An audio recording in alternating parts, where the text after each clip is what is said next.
কলিজা তুই আমার, তুই যে মায়ের বিয়েতে সেজেগুজে উপস্থিত থাকলেও বাবার বিয়েতে দেখা মিলল না তাহসান মিথিলার একমাত্র কন্যা আয়রাকে।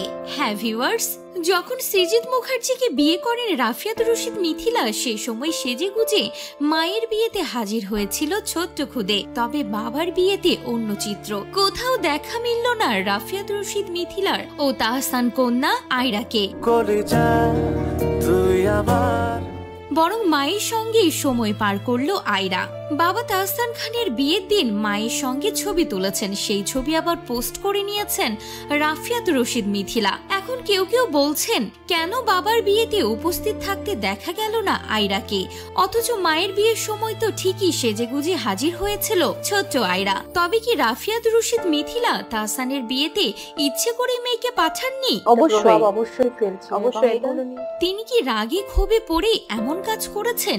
এই নিয়েও প্রশ্ন উঠেছে, কেন বাবার বিয়েতে উপস্থিত থাকলো না তাহসান কন্যা।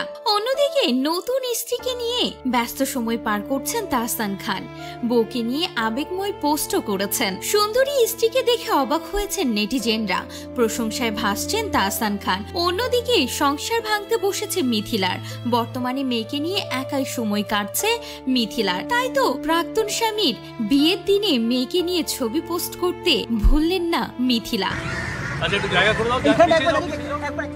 আবার কেউ কেউ মনে করছেন তাহসানের বিয়ের দিনে মেয়েকে নিয়ে ছবি পোস্ট করার একটাই কারণ হিংসেতে ফেটে পড়ছেন মিথিলা। যদিও দুজনের পথ এখন আলাদা হয়ে গিয়েছে, মেয়ের কারণে তাহসান এবং মিথিলার মধ্যে একটি সম্পর্ক রয়ে গিয়েছে, আর সেটা হচ্ছে বন্ধুত্বের সম্পর্ক। কিন্তু কেন বন্ধুত্বের সম্পর্ক থাকলেও বাবার বিয়েতে মেয়েকে দেখা গেল না, এই নিয়েও এখন প্রশ্ন উঠেছে।